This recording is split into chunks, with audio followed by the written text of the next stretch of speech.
Hey guys, how's it going? And welcome to another week of Force Wheel News.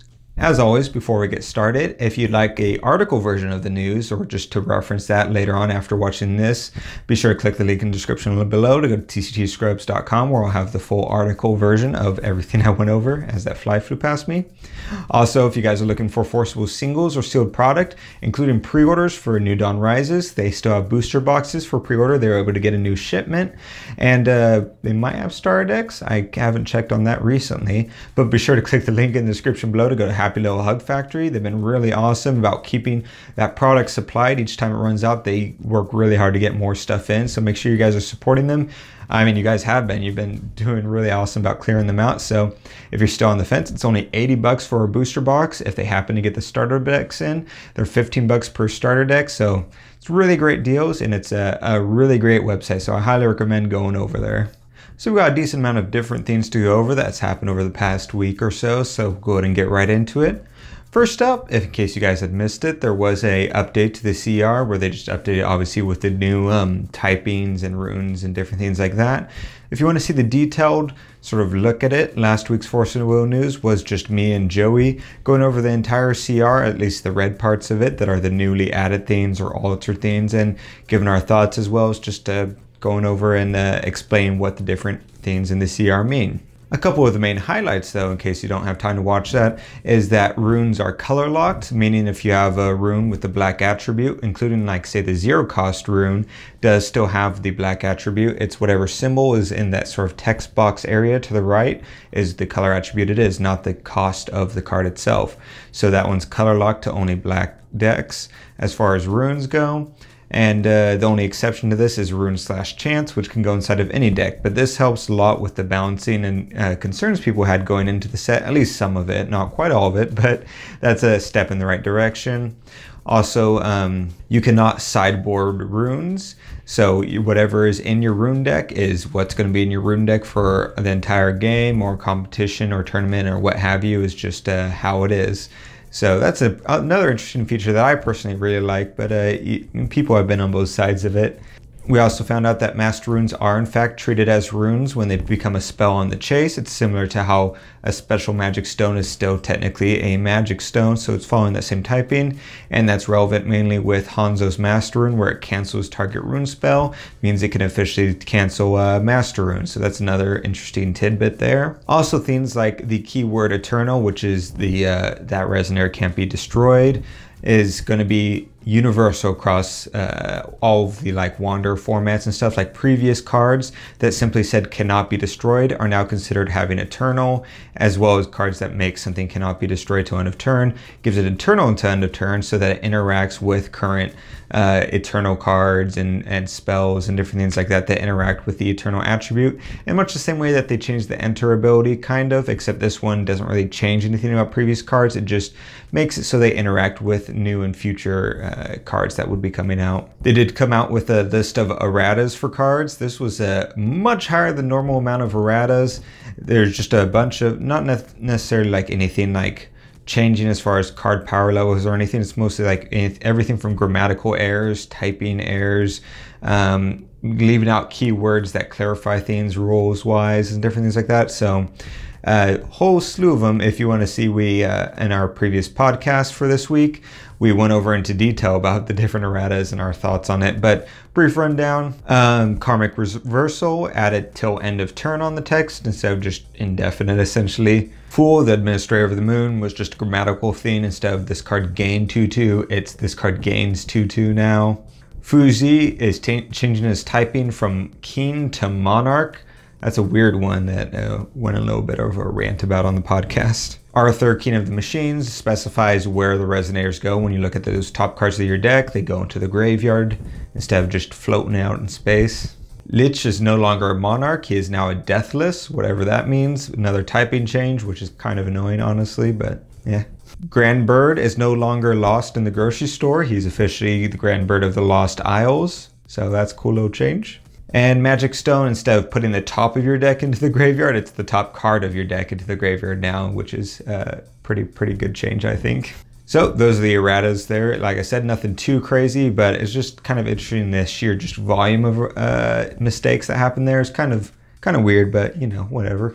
Next up is the signups for Willpower rewards is officially live. So if you participate in the Willpower reward system where you're scanning your code into that app, you can go to the Willpower app now, click on the ... in the top right corner, click on events, and there should be a form now where you fill out, type in your name, and make sure you type out your address exactly how it says, and double and triple check to make sure it's accurate, because if it's not, it's a pain in the butt for them and you. And the amount of effort you'd have to put in to solving the amount of effort that Forcible has to put into solving a problem that you did in order to get you free stuff is kind of annoying. So just make sure that you fill that out correctly. Once you're done filling it out, you will get a confirmation email just confirming that you've signed up for it.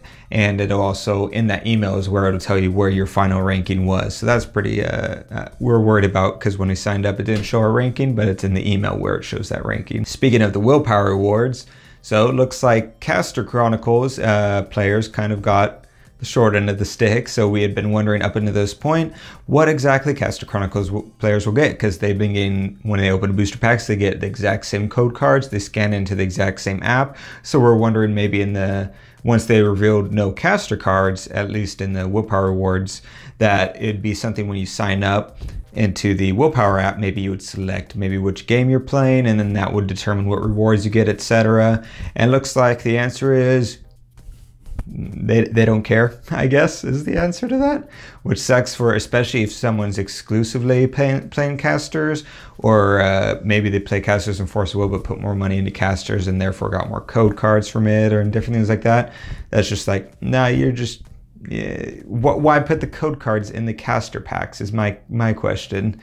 Wouldn't it be better just to not, or something? I don't know. It's just a weird situation, and to not communicate that ahead of time to the players so they knew exactly what was happening, especially if there was a caster player who wasn't fully aware that there wasn't going to be caster promos, but assumed it would work the same way as Force of Will, so they maybe bought extra product or cards to scan in, assuming there'd be caster product.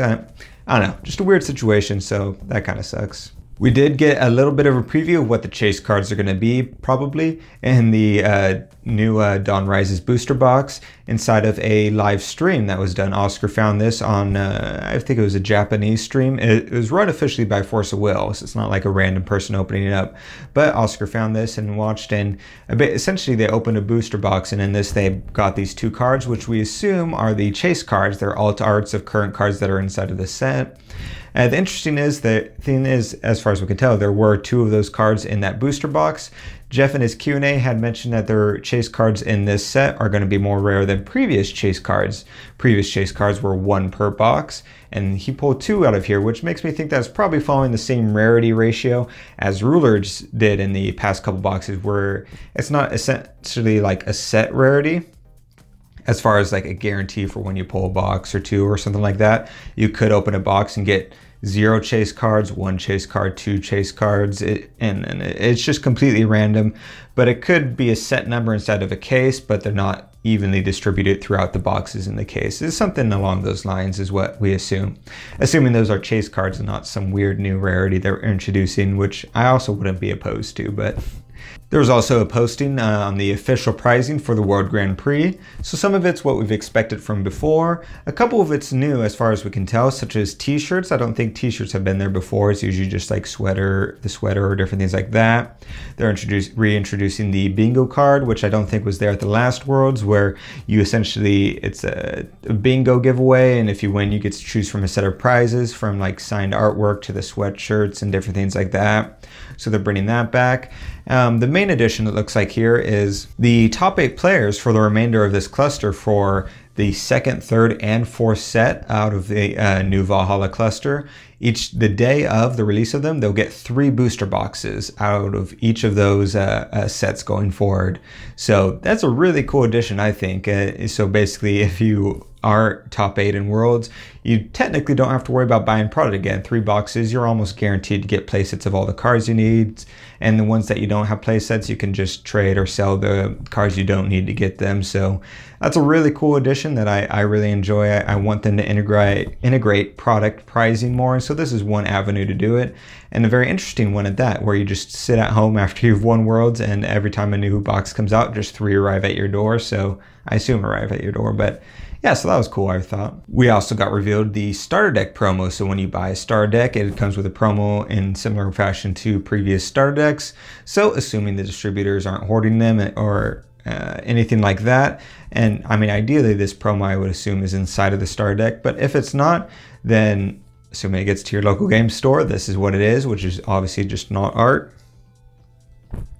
of Osiris, which is pretty cool. It looks pretty awesome. So yeah, that's pretty much all for that. Also, keep in mind, we're coming up to the pre-release here. So if your local game store hasn't already, make sure that they get the orders in for those pre-release kits. I'm pretty sure there's still time to do that.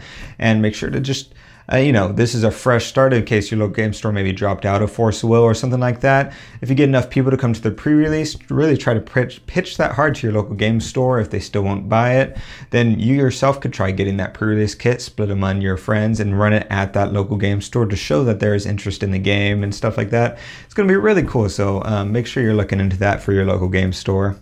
Lastly, in case you missed it, unless the video isn't out yet, in which case my bad, but I did a box opening of more star decks for the Warhammer TCG, and at the end of it, I announced that the giveaway for that is starting, which is going to be giving away 3 of the starter decks I opened, so obviously they're opened, but it's 3 starter decks, as well as 1 holo rare of your choice, possibly, depending on how many holo rares I have. I'll have to see in a minute here. But so those are going to be sent to, you just click the link in the description below to enter in, and then I'll do the drawing in about 1 week, probably in the next news. And the winner of that, obviously, I'll get those 3 star decks. If you are a patron and you happen to win that giveaway, you'll also automatically win the playmat giveaway. If a patron doesn't win the star deck giveaway, then I'll still have the playmat giveaway separately around the same time. So there'll be a couple giveaways going off simultaneously, but be sure to enter into that if you're curious of that card game. Like I said, all the star decks are open. You saw them open in the video, but I haven't scanned them or tampered with them in any way. They're just going to go straight back in the box. You'll just be missing out on the booster pack, but yeah, so make sure you check that out. Also check out on Ruler School during Takeover Week. Jeremy, when he goes over to Worlds, leaves his channel for Takeover Week like he did last year, where he has different content creators for Force of Will do different videos. So TCG Scrubs will have a bonus podcast on there talking about Worlds. If I remember right, things got a little bit heated between me and Joey, maybe. I don't know. I actually don't remember. I think it did. So be sure to check that out. There'll also be a video from Team ARG on there as well, so also look forward to that. So yeah, that's about all for today. So let us know what you guys think of all that little plethora of news, and we'll see you guys next time.